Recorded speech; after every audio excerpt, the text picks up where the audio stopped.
pagdadaan sa pagtalo, sabihin na natin ang mga problema, di ba? Wala akong pakay kung i-forgive mo ako hindi. Sabihin mo lang. Di ba sabi mo ang problema mo sa akin? Kalma kayo, parang... Ako, di ba ang problema sabi mo? Ako, mukha ko. Nagmamarunong, ano pa? Sabihin natin. Nagmamarunong, bastos, kala mo kung sino, alam niya ang lahat. Alam niya ang lahat, hindi siya nagkakamali.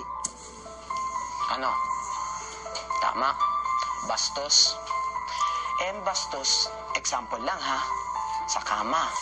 Ilang araw na natulog ako sa side, na kinukuwalat ng kama. Example lang yun. 2 araw yun. Oh. Hindi ka Wala akong sinabi. Kasi respeto kita, alam ko na pagod ka. Bastusan ba yan? Pag nagkuko ka, may inaayos ba ako? Nag-a-advise lang ako, parang ginagawa mo sa akin. Bastusan ba yun? Hindi. Ako naman maglahad. Sige.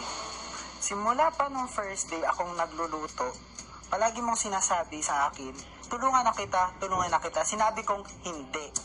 Yun ang sign, sinabi ko, ayaw ko, kaya ko gawin to. Ini-insist mo, ay hindi, sige na, tulungan kita. You make me feel weak, which I am not. I'm perfectly strong the way I am. Nagsalita ka na, nahimik ako. Time for you to shut up, time for me to talk.